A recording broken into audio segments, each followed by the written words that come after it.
Today, we are taking a look at the new Star Ocean game for Android and iOS. I've been playing this game for the past couple of days and I am enjoying it a lot. This video will be a first impressions, so we'll be discussing the game's pros and cons and just my overall thoughts based on my experience with it after playing for a bit. Keep in mind that this is not a full game review because I did not reach the end game, meaning I don't have max level characters and I have not made it to the latest chapter of the game, and I'm 100% sure the story will continuously be updated. Also, if you guys find that this game is something you'd like to try, I urge you to download it right now because you get a ton of gifts and there are some events going on, and I feel now is the best time to start. You'll get lots of rewards which will give you a much better experience playing this game, and it will help your wallet. And yes, it's free to play.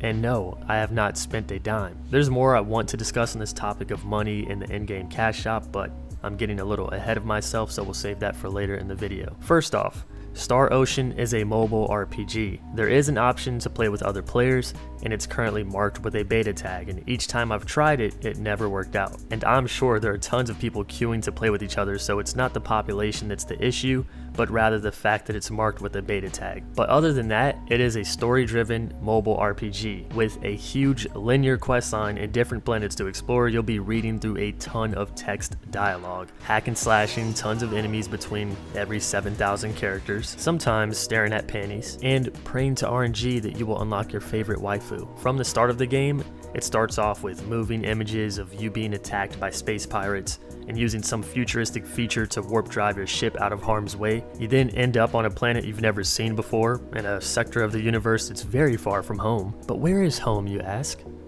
Earth. So what's the story?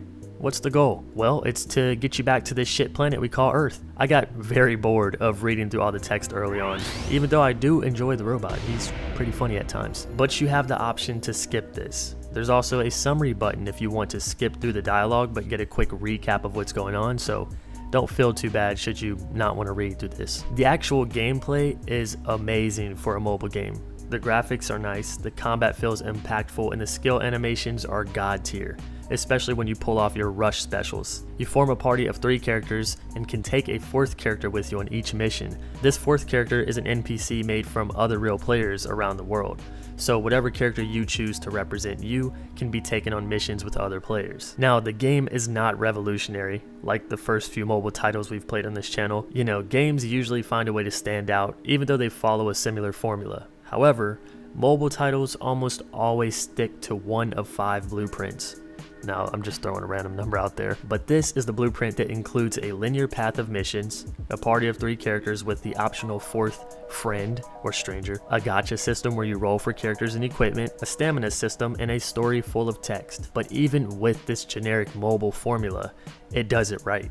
It's smooth, it's sexy, and I am finally starting to understand the autoplay feature. So if you're a busy person but still want a game on the go, maybe you're on a call with a client but still want to level up in Star Ocean, autoplay makes that possible without ignoring your client because you were too focused on dodging the enemy. With that being said though, autoplay isn't always viable, and I'm okay with that as well. I don't want hand-holding to be a permanent option. Also, haven't seen any characters use their rush skills while autoplaying, which can cost you a mission, so don't get too comfortable if you aren't strong enough to autoplay. While we're on the topic of combat, I'll explain how it works. There are different types of characters: close range attackers, sharpshooters which are ranged, mages, healers, and defenders. Being limited to 3 or 4 characters, you must choose wisely when selecting who you take on missions, although this doesn't really matter early game. There are skills on the bottom right of the screen. Clicking a new skill before another is complete will combo the skills and grant bonuses. Over time, a character's rush bar will fill and they can use a special which deals a ton of damage and has a sick animation. Dodging can be done by swiping the screen,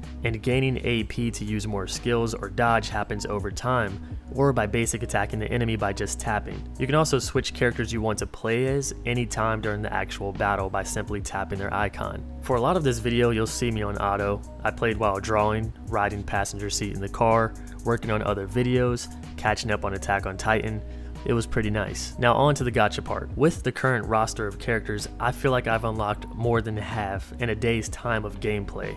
by being a free user. I've already drawn for characters and weapons over 40 times. You even get a free draw every day. At first I was annoyed that I kept getting the same character multiple times, but then you realize it adds to the limit of the character, making them stronger, so it's not such a bad thing. But I do still think it's shit to draw 10 times and get a character 2 to 4 times out of that 10. With tons of new player rewards and achievements to unlock early on in the game, I highly recommend starting this now if you're liking this video so far. But even without the current events and rewards, the achievements grant you a ton of crystals to use to draw for characters and weapons. Around chapter 3 is when I noticed the game to get slightly difficult. Difficult is in, if you aren't leveling your characters with cubes and only grinding missions, it'll take quite some time to complete all of chapter 3. And cubes are just used to level up your characters outside of battle. That may not be the exact name. I've also had my stamina run out once, but I had 10 stamina tickets which replenish your stamina. So with that 10, I don't see myself waiting to play this game anytime soon. I don't know if these came from an event that's going on right now, or if they were given to me as a gift for unlocking a certain achievement, or if it's something you just receive upon playing the game for the first time. But with 10 tickets, you're not going to run out of stamina anytime early on. You can also replenish your stamina with cash shop crystals.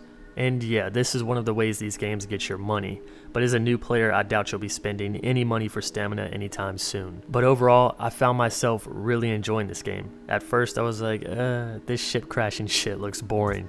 And then I saw the first waifu and I was like, oh, okay, I'm interested. And then the gameplay, I was like, oh shit. But as time went on, I realized I've seen this recipe before.